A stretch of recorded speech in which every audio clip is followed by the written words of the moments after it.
Just ahead of the annual Vermont Captive Insurance Association conference, AM Best has released its latest report on its rate of captive population. I'm John Weber for AM Best TV, and here to discuss that report is Adrienne Stark, Associate Director, and Dan Teclaw, Director. And Adrienne, starting with you. So how did AM Best Captive Composite perform in 2024? So thanks, John, for having us today. So overall, the captive composite, the rated entities that we rate here at AM Best have performed favorably against the commercial casualty peers. This is a trend that we've seen over the last few years, and we expect it to continue going forward. We compare the captive composite's results against the commercial casualty composite, and both the underwriting results and the operating results are favorable. We attribute that to the fact that captives are closer to their risks, they know their business better than anyone else, and they're able to effectively manage them. As far as the more granular details, the underwriting expense ratio is significantly better on captives compared against the commercial casualty composite. This is because captives are not subject to some of the same types of expenses that a commercial carrier would be. For example, marketing expenses and business acquisition costs. So the captives do have an advantage there, and that translates into more favorable underwriting results over the long term. In addition, captives tend to have very solid cash flows and very conservative investment portfolios, and both of those lend to a more favorable operating result over the longer term. But I will caveat by saying that over the last 2 years, we've seen the loss ratio uptick for captives.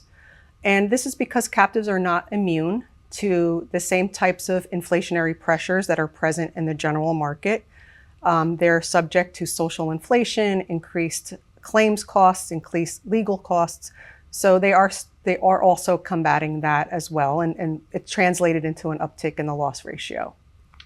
Dan, the report notes premium increases typically correspond to exposure increases. Premiums have been increasing. Are there specific lines or risks that are driving the growth? Yeah, John, that's consistent and true with everything that we've seen before.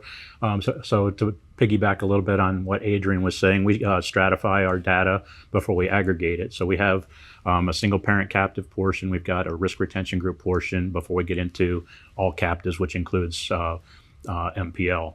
And if we look at the different exposures, MPL is consistent as far as growth, and we would expect to see that as companies continue to find new ways to use their captives, and especially with MPL.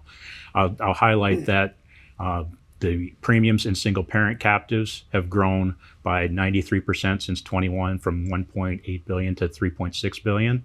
And that's primarily in the lines that are subject to or exposed to rising healthcare costs and social inflation. And so most notably, the captives are taking in the opportunities to some controls on their healthcare benefits. So that's been a growth from almost zero to 800 million in the past 4 years, which is now about 25% of the captive premium. The other growth areas are private passenger auto, where some commercial company or commercial captives are taking in some of the, they're basically trying to control their claims from within and reduce exposure to the commercial market. And then finally, in our data, we look at, we have a category called other liabilities, which basically includes GL, professional liability, product liability, D&O, cyber, and umbrella. And all those are subject to or exposed to the social inflation that I was kind of talking about. And so that's where we see a lot of the growth. That's grown to 50% and is now 15% of premium. So that's where we see the preponderance of the growth.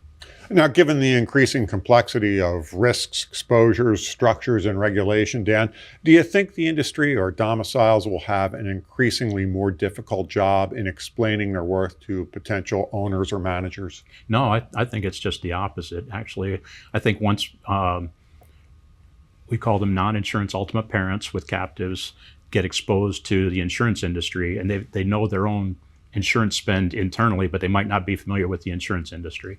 If they've got some insurance professionals within their risk management group, or if they've got exposure to brokers or captive managers, then I think the case is basically, they could go through a feasibility study, which would basically make it perfectly clear to them that if their risk management is up to snuff and they can do better than the commercial market, they can probably both save money and return money to the parent over time. Adrienne, VCIA just around the corner. What do you expect the hot topics to be this year? Yeah, so we're looking forward to attending the conference next week, and we're expecting to hear about some of the challenges that the segment is facing as far as inflationary pressures, rising jury verdicts, social inflation. We think there'll be several good sessions related to that. In addition, we'll probably hear about cyber insurance and also predictive analytics and maybe the use of AI within the captive space. Thanks, Adrienne. Dan? Thanks, John. That was Adrienne Stark, Associate Director, and Dan Teclaw, Director. You can find the full report online at ambest.com. For AM Best TV, I'm John Weber.